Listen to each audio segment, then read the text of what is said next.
Welcome to Richplanet TV. I'm Richard D. Hall. Since 1957, robotic space probes have visited all the planets in the solar system. Is it the case that they have found mostly uninteresting collections of gas, rocks, ice and dust? Has any evidence of past or present life in the solar system ever been discovered? Today we are going to discuss some of the anomalies that have been found. Could it be the case that taxpayer-funded space agencies have ignored or even lied about these anomalies and their significance? What would happen if NASA or European Space Agency scientists had discovered compelling evidence of past or present extraterrestrial life in our solar system? Would they tell us the truth, the whole truth, and nothing but the truth about such a discovery? Or would the scientific technological elite mentioned in Eisenhower's final address to the USA in 1961 become gatekeepers of secrets in the solar system? Here to discuss his book, Secrets in the Solar System, welcome back, Andrew Johnson. Thanks, Richard, for that great introduction there. Which I just read off the back of your book. Well, that's why it's so good. Okay, Andrew. Now, you mentioned there space probes, and I know there are some people who will say, oh, well, none of those probes even went there. Can we make a quick comment on that first? Yeah, I think you've got to do your own research again, and also that doesn't just involve internet research. I recommend that anybody who's interested joins a local astronomical society and starts to look at some of these objects for themselves. And the way I look at this is certain observations you can verify for yourself. You can look at the moon through a telescope, so you can see certain details which you can then begin to compare at least, with what's shown by the space probes. Same goes for Mars, because Mars is close enough to us that we can actually look through a telescope and observe certain features of that. And you can even, for example, now do what's called, you can photograph it with a webcam or a better camera and do image stacking. Take your own photographs of Mars if you get the right equipment. Same thing with Jupiter. You can see the features of Jupiter through a decent telescope. You might spend a few £100, but to me, if you really want to know the truth, that's what you should be doing your own research. See, as far as possible, you want to be seeing things with your own eyes. Yes, absolutely. Now, we have questioned certain missions on this program, right? But I think it's fair to say that there's good evidence why we think they've not been honest with certain missions. So I've spent time looking at the Mars rover missions. You've spent a lot of time looking at the Apollo missions. And the reason why you spent time on Apollo and I spent time on the Mars rover missions is because we saw evidence that they were not being honest with the data. Let's put it that way. But generally speaking, 90% of missions we think are probably they're being honest about. I mean, I think in the main, yes, but this is where you've got to really focus down on the research and try and come to some conclusions. You do get into some sticky areas, and some people, of course, will say, well, once we've uncovered evidence that NASA have faked the moon landings, and I'm sort of 99% sure that is the case, that they didn't go there, then you can throw out all the other NASA data as well. And people have said that to me in emails and stuff, and you hear it in various YouTube videos. But I don't think it's as simple as that. No. As I said, we can verify some of the observations for ourselves. And I think you and I have had conversations as well regarding the difference between the orbiter missions and the landing missions. And I think, to me, I think it's a lot easier to send a craft into orbit around a planet than it is to land it safely and do a soft landing on the surface. I think from an engineering point of view, it's a much simpler thing to actually put it in orbit around the planet, and therefore logistically, if you want to say, oh yeah, they're all fake, well, I think there's much more chance of the orbiters being genuine than there is of the landers being genuine. Yeah, and in a recent previous lecture, I did try and shed light on this knotty area, which is, well, what's real and what's fake. So people can go back and watch that lecture. And in that lecture, I gave what I think is a very plausible reason why the Apollo missions were hoaxed. and that's to do with the reliability of the craft. If you look at all of the unmanned missions and compare the reliabilities in the table that I set out, I think that provides a good a motive why they did that. They didn't want to kill 3 astronauts by trying to send them to the moon, and they'd already said that they were going to do it, so they had to hoax it. But Yes. we do think that many of the missions, especially the unmanned missions, are real, although they've perhaps hoaxed elements of them. Yes, that's my conclusion, is that the missions themselves are real. I would say from everything I've looked at that orbiters did indeed go around and orbit the planets, but some of the data that's come back has definitely been massaged, and things have been airbrushed, and I've got 1 or 2 examples of that in the book, that you can actually, where they've said that, for example, there's one in one of the later chapters where it's to do with the Cassini probe, which is the probe which went round Saturn, and they admitted that they airbrushed one of the images from that because they were trying to achieve a particular effect where they had 2 of the moons which were in the same shot, but because of the speed that the spacecraft was travelling, aesthetically the shot that they got wasn't very good. So what they did was they combined 2 shots and then they photoshopped out the background. And you can actually see this if you go to they have this website called Astronomy Picture of the Day where they publish, a Hubble image or an image from one of the rovers or something. And it's an interesting website if you're interested in astronomy, which is of course what I am. And they actually have this Cassini image, and you can go into that, that archive and download that image and then run it into your favourite image editing program, turn up the contrast in the image, and you can see the Photoshop, brush marks clearly. I show that in the book, and I think anyone who looks into this will find that yes, they admit that they do doctor the images. The Hubble doctors the images, so the images that you see of these wonderful sort of galaxies and colours, that is fake. That part is essentially fake, but they admit they tell you they do that, and it's to bring out the features that are there. It's a bit like when we contrast enhance a picture to make a detail come out because we're trying to make the picture look better, and that's what NASA are doing in that regard. But obviously they're not just doing that. They're not just enhancing or changing pictures for aesthetic reasons. There are other reasons too, which of course we're going to talk about. Yes. All right, so if we just consider, because you and I firmly believe they've lied about certain things, what is it that they state they were trying to do in the first place? What was the point of these space missions that they have declared? Well, in many cases, I think it's exclusively for all of the probes, but it's to look for evidence of life on other planets. That's particularly with Mars, of course. You just listen to the mission goals, and read the mission goals on some of the missions. It's to look for evidence of life on Mars. It's to look, and also look for evidence of water, which we'll get to. Yeah. And again, we've covered some of this on previous Richplanet programs, but we're just going to sort of cover some things in a bit more depth that we haven't covered before. Yeah, and I like to contrast the amount of cheering and clapping and back patting after they landed Curiosity on Mars compared to the amount of non-cheering and clapping and back patting when they found a crinoid fossil on Mars. They found complex life on Mars. This thing that swims around the ocean, right? And they didn't have a party, yes. Right? Yeah. So from that, that's not their motivation, or maybe it started out as that. Do you think? It's more. I think it's more complicated, and I think certainly, we talked about the rovers being fake, and if that crinoid fossil, for example, was in a desert somewhere, then maybe that's why they didn't celebrate it because. Yeah. Of course, I'm playing devil's advocate there. But but I think some of the other stuff we're going to talk about, and again, we've mentioned some of this on previous programs, but there's 1 or 2 things that I discovered while I was writing the book, which I think, make you realise that this whole idea of discovering life and the way they're managing that is more complicated. To me, it seems like they made that as a statement at the start to justify the missions. Yes. And when they started to find things, they kept it for themselves and then had to massage data in order to keep it to themselves. Yeah. You think?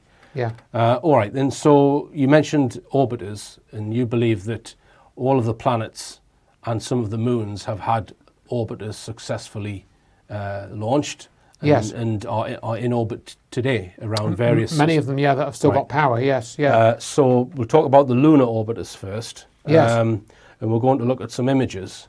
So you're convinced enough that these images are genuine, Andrew? Yes, yes.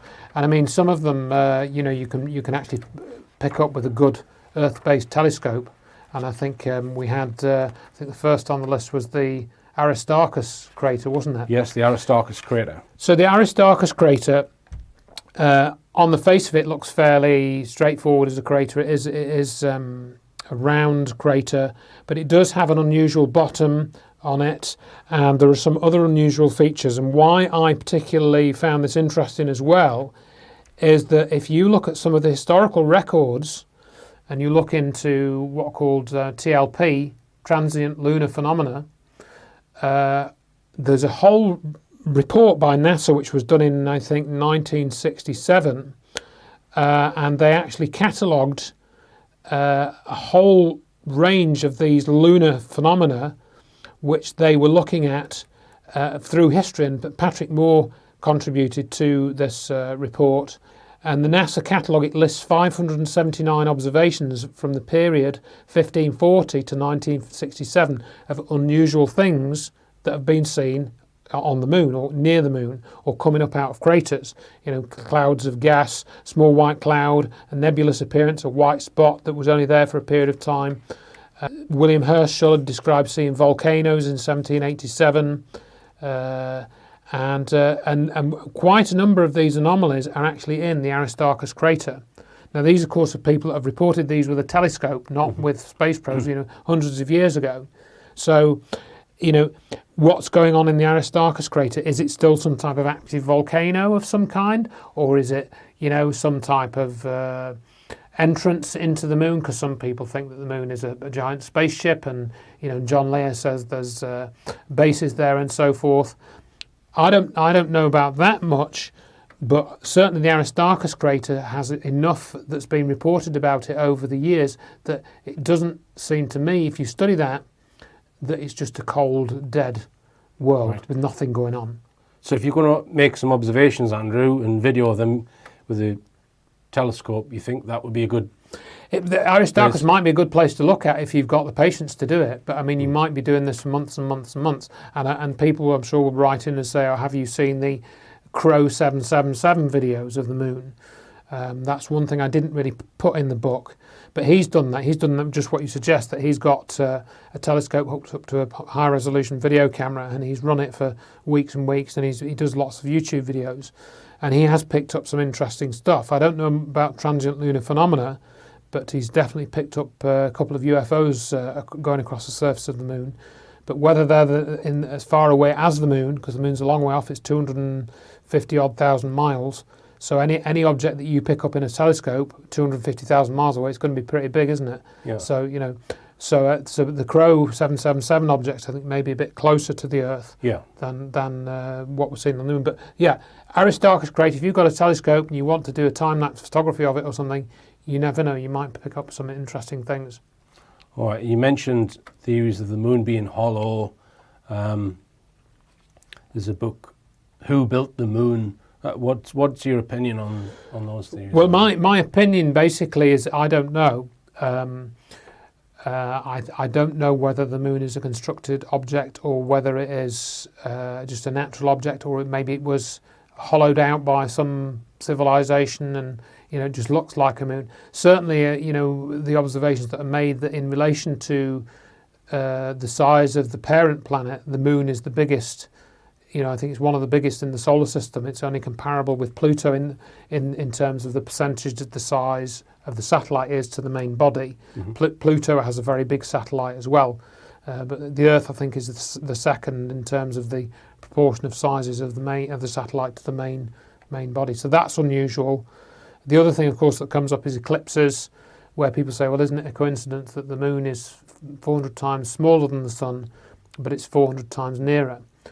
So that surely means it's, been put there. Mm-hmm. But not necessarily, because being anal about it, some eclipses aren't a total eclipse. Some of them are what are called annular eclipses. So the moon is slightly further away and smaller, and you can see a ring around the sun. So we don't always get the perfect, Right. alignments, as it were.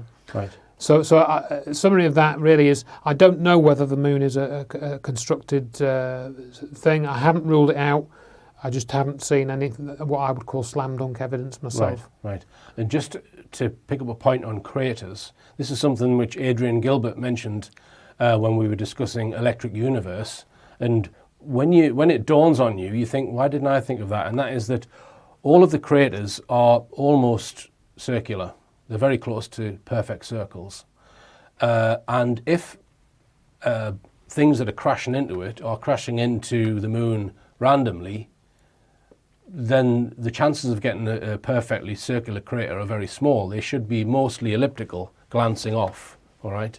And the Electric Universe lobby put forward the argument that craters on the surface of the moon were all made due to electric discharge, i.e. massive lightning strike, right, which would create a perfect circular crater and would always be perpendicular to the surface. So you'd always get a round craters. If you've got two charged spheres and you're going to get electric discharge between one and the other, it's going to make a circular impact on it because it's acting perpendicular. And why didn't I think of that? Do you go along with that, Andrew? Yeah, I think I have some sympathy with that view, but I think also if you look in my book, there is actually an elliptical crater, and I'd not seen this before. I picked it up while I was looking at some of the images from the lunar orbiter probes, and I've got it on page 15 and 16. You do actually have an elliptical crater which has a sort of an unusual streak in the bottom. Mm-hmm. But it's true though, you would expect that more variation in the shapes of craters.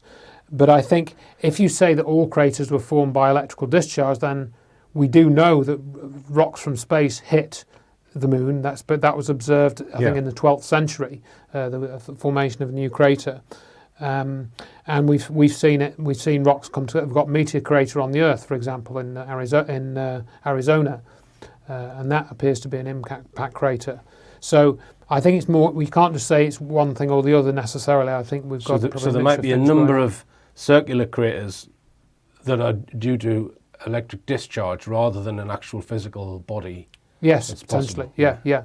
But that's not really acknowledged, is it? No, it isn't. They don't go in for the electrical discharge phenomena. But we may talk a bit more about that because that's been brought up to me several times on Mars as well. So we'll talk about that a bit later. So have you mentioned the Vitello crater? The Vitello crater, I've put that in the book, and this was something again which I'd heard about. I think John Lear's got something about there being unusual things going on in the Vitello crater. Again, either strange lights or UFOs coming up and this sort of thing that people have spoken about.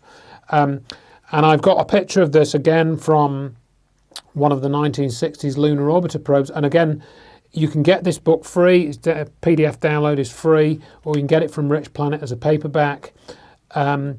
And you get all the image references in there. You can go on to the various websites, find the original images, download them, check them yourself. That's what I encourage people to do. It's all referenced at the end with the hyperlinks and everything. But the thing that's unusual about a Vitello crater is it almost looks like it's got a racetrack in it, or it's got something going on with tracks in the bottom. The crater isn't circular. It's sort of a roughly circular shape, but it looks almost like, the circle you might get when you make a pancake or something like that, with bits sticking out at one side. It's asymmetric. But you'll see that we'll put an image of that up on the screen, hopefully, so you can see that. So again, I didn't write a lot about that. It's just, this is unusual. It doesn't look like a straightforward impact crater. It's got these weird traces on the bottom, and I don't know what they are. That I couldn't, right. And I haven't seen an explanation for what they are either. So that was basically it for that. Right, and the Vitello crater appears to have boulders in it that have rolled and left a trail in them. That's right. Should we be surprised at that? Is the gravity not enough to cause things to roll down the slopes of craters? Well, this was. I think it was in that. If you zoom into part of the Vitello crater, yes, I'd forgotten about that. You've got these boulders. And as you say, that they do appear to show evidence of rolling. And there was one particular image that we were going to mention that was in this George Leonard book, Who is on Our Moon. Plate 14 in George Leonard's book and it's discussed on page 96 of his book, and it looks like this weird thing, and he claims that this boulder has rolled up out of a crater, and I don't know quite how he came to that conclusion, but I actually managed to find the Lunar Reconnaissance Orbiter image of this same place, and you can actually see much more clearly that this is indeed a large boulder. It's not anything. It's not a monolith. There was talk of it being a monolith, but if you look on page, if you look on the page of my book, page 25, you'll see that there's a lunar reconnaissance orbiter of this image. And again, of course, people are going to criticise me and say, "Oh, well, you're assuming that this image is genuine."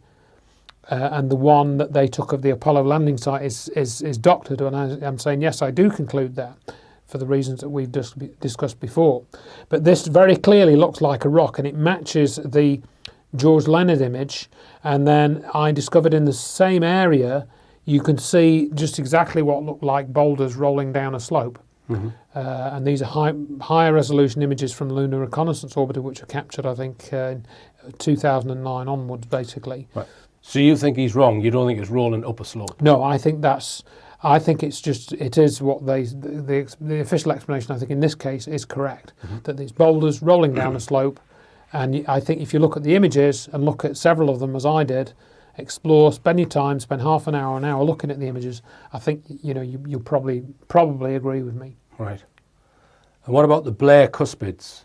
The Blair cuspids, yes, this was something I came across when I was looking at all these other images that I was trying to find.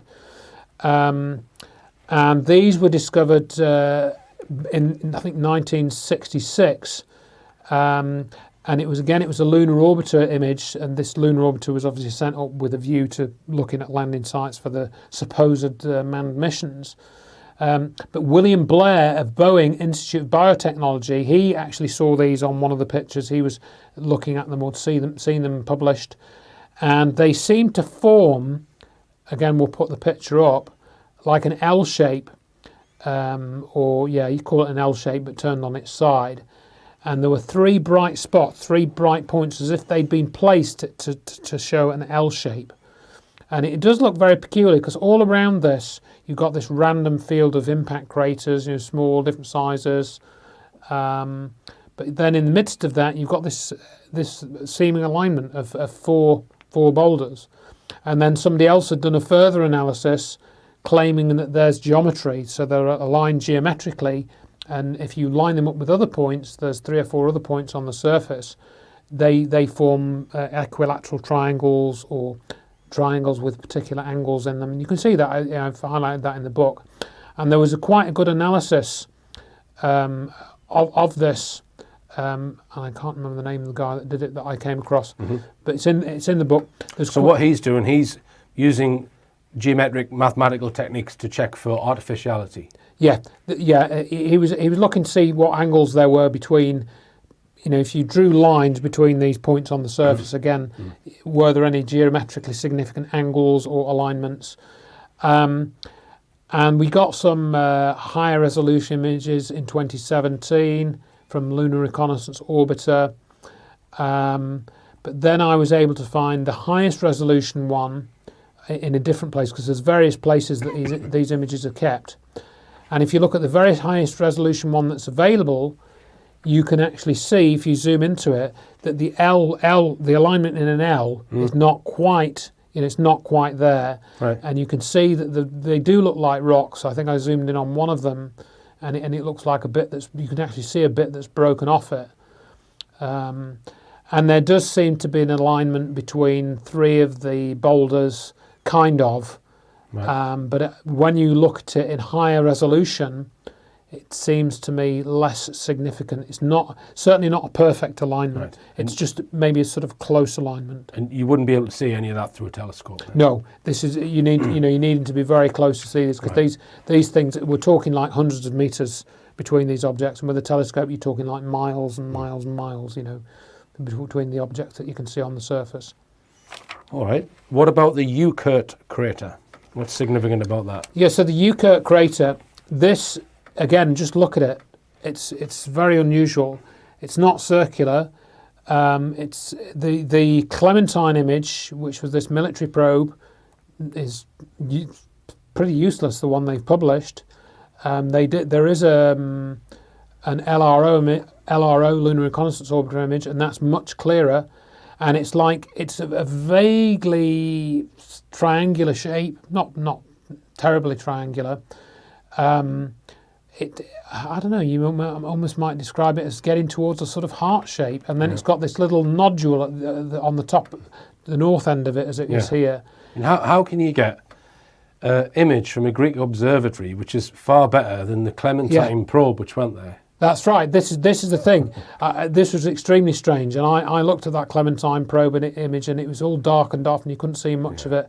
Well, it's a military mission, wasn't it? It was. I'm sure they've got the real photograph somewhere. Yes, indeed. They must have a much better picture, and the Greek observatory picture is surprisingly good.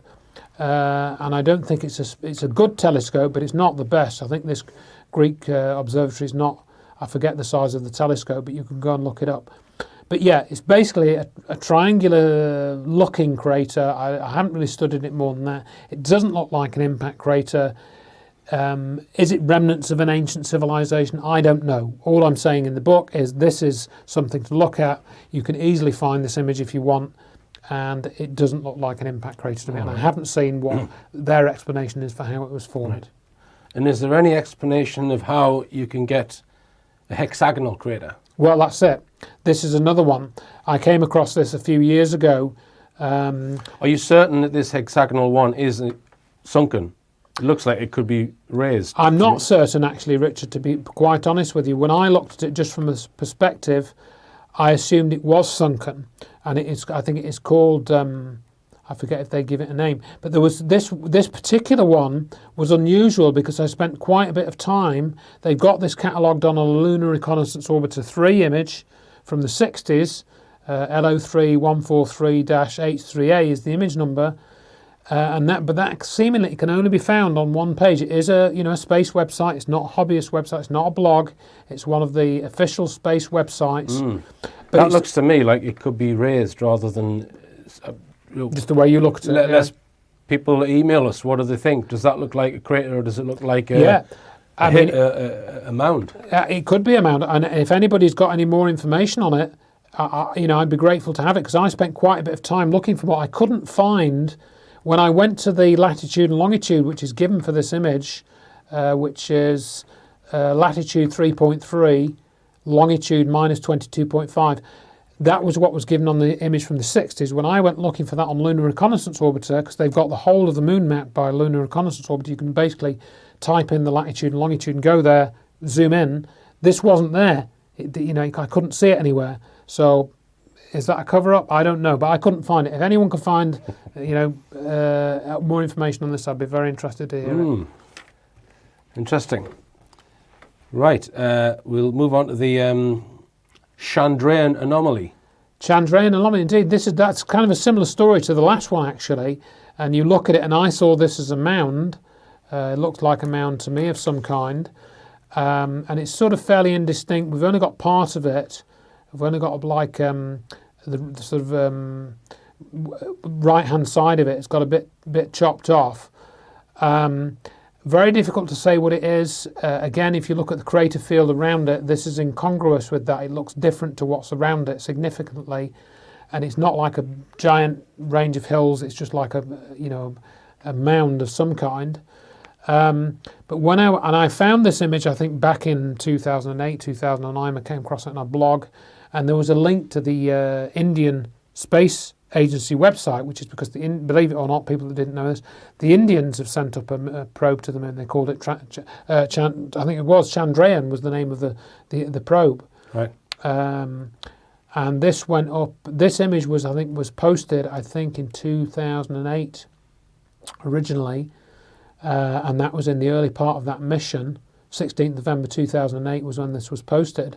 But again, going back to look for it, couldn't find it. It seemed to have disappeared. And I tried to go onto their image archive, because they've now got an image archive, because their probe ran for, I don't know if it's still running, but it took certainly hundreds of images, maybe thousands.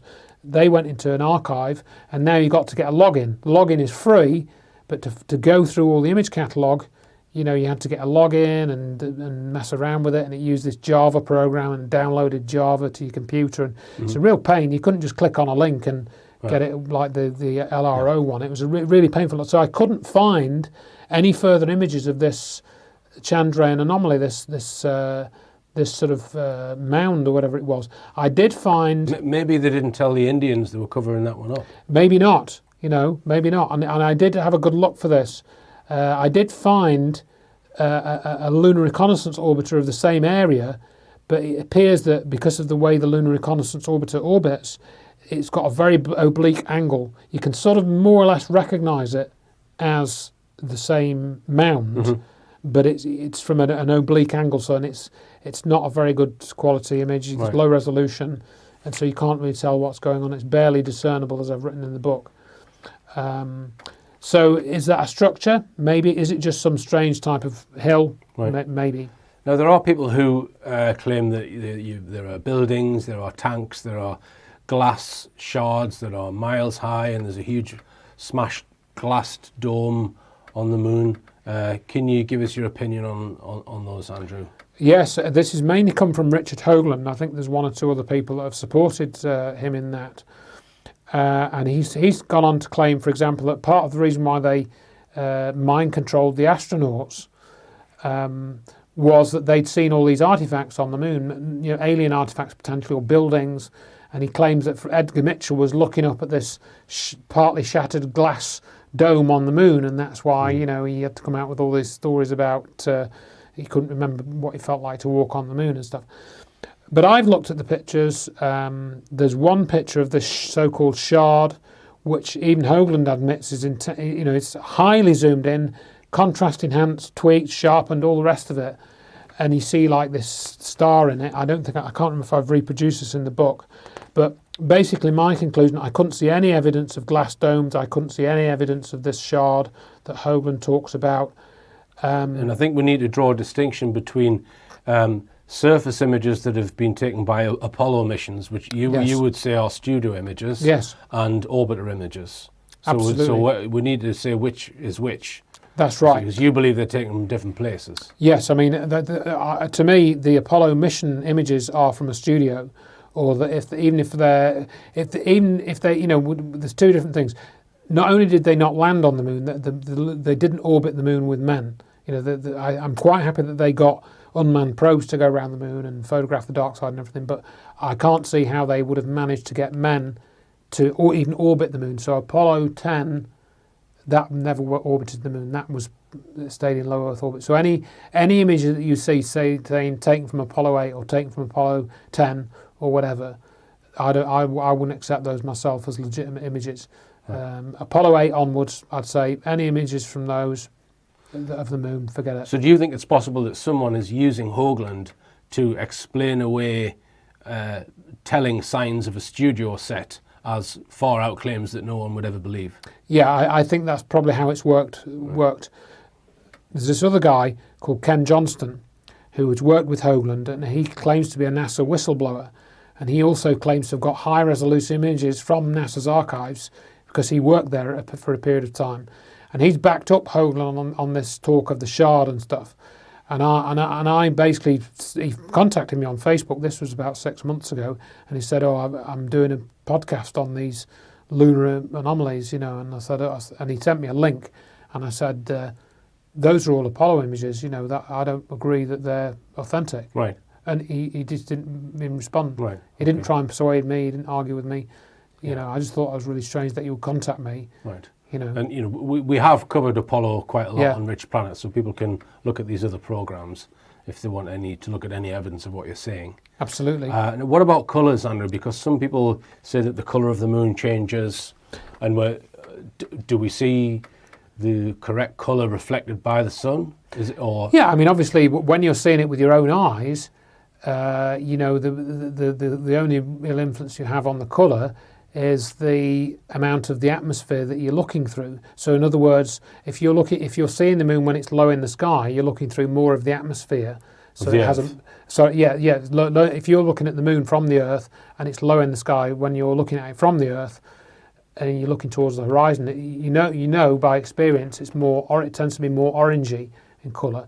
And when it gets higher in the sky, it's much whiter, isn't it? And it Yeah. becomes sort of white in appearance. And that's because obviously the atmosphere that diffracts the blue light and leaves you with the red. So again, the colour of the moon, we see it from the Earth, it looks orangey when it's low down, but once we see it's basically colourless. It's grey and white as we see it in the night sky. So that's an accurate coloration. And most of the photographs that we see do reflect that. And what about George Adamski claims of there being an atmosphere on the moon? And I've heard other people say they think there's atmosphere or parts of the moon, and you can breathe on parts of the moon. You wouldn't. Well, I'm not so sure, because I mean it's one thing to say that we can't see when we can't see any atmosphere. We can see directly down to the moon's surface. I think that's pretty clear, and you can see that with a good telescope. You can see the features and whatnot. But there may be places where there's an atmosphere, a very thin atmosphere, or it may be very close to the ground, so that we can't actually see the effects of that thin atmosphere from the Earth. So because it's such a long way off, it's 200,000 miles away. There may be an atmosphere. Whether it's breathable, that's just speculation. So I don't know. Right. But you can see that the colours don't seem to indicate that it's got a thick atmosphere. We'll say that much. So with regards to conclusions on the moon then, you're very open-minded on whether there may be ancient artefacts from other races, and you're open-minded on whether there's live bases that have been put there in recent times. So you're totally open on that. Yes. You think that's entirely possible. I do. But you don't think there's evidence that we can say... Not in the open. And I think there's been some disinformation put out to cover things up. There's certainly one example where John Lear claims that there was a base on this photograph and it's been airbrushed out. And I looked at that closely, and I couldn't say he was right. I couldn't say he was wrong either, because I hadn't necessarily seen the original images that he claimed to have seen. Yeah, because doesn't John Lear claim that when they first put out the orbiter images, the first batch or the earlier batches were in higher resolution than you can get now, and he's got the earlier ones where they haven't airbrushed out the anomalies as well? Am I right there? It's something like that. I forget what his full account is, but it's something along those lines. But certainly with the LRO images, if the ones that I've looked at from him, if they've airbrushed stuff out, they've certainly done a good job, because I couldn't see anything obvious. I mean, I'm not a total expert in image analysis, but I couldn't see any evidence of any structures on the images on the moon that I've looked at. And I looked at a few more, and I looked at them more closely while I was doing this book. It would be nice to see a website with all of the earliest images from the lunar orbiters that they published digitized, so that you can go and see that. Someone who managed to get the very earliest lunar orbiter images, if there's anyone out there, you'd be happy to see that. If someone had them in a draw, what year are we talking about? When would they have put those out? It would have been sort of mid-60s, really, 66, 67. Right, so this is way before the internet, right? Yeah. And would they be in negative form? The way that they came down, and there's an explanation of this, in that they actually were the film was developed inside the probe, and then they had some type of modulation technique to beam it down by radio. So what they got, it wasn't a negative; it was actually a radio signal. Right. And you can see some of the scan lines on these earlier images because of the way it was scanned. But we'd be interested in anyone who happens to have some of the very early images that were published by NASA of the moon that are perhaps different now.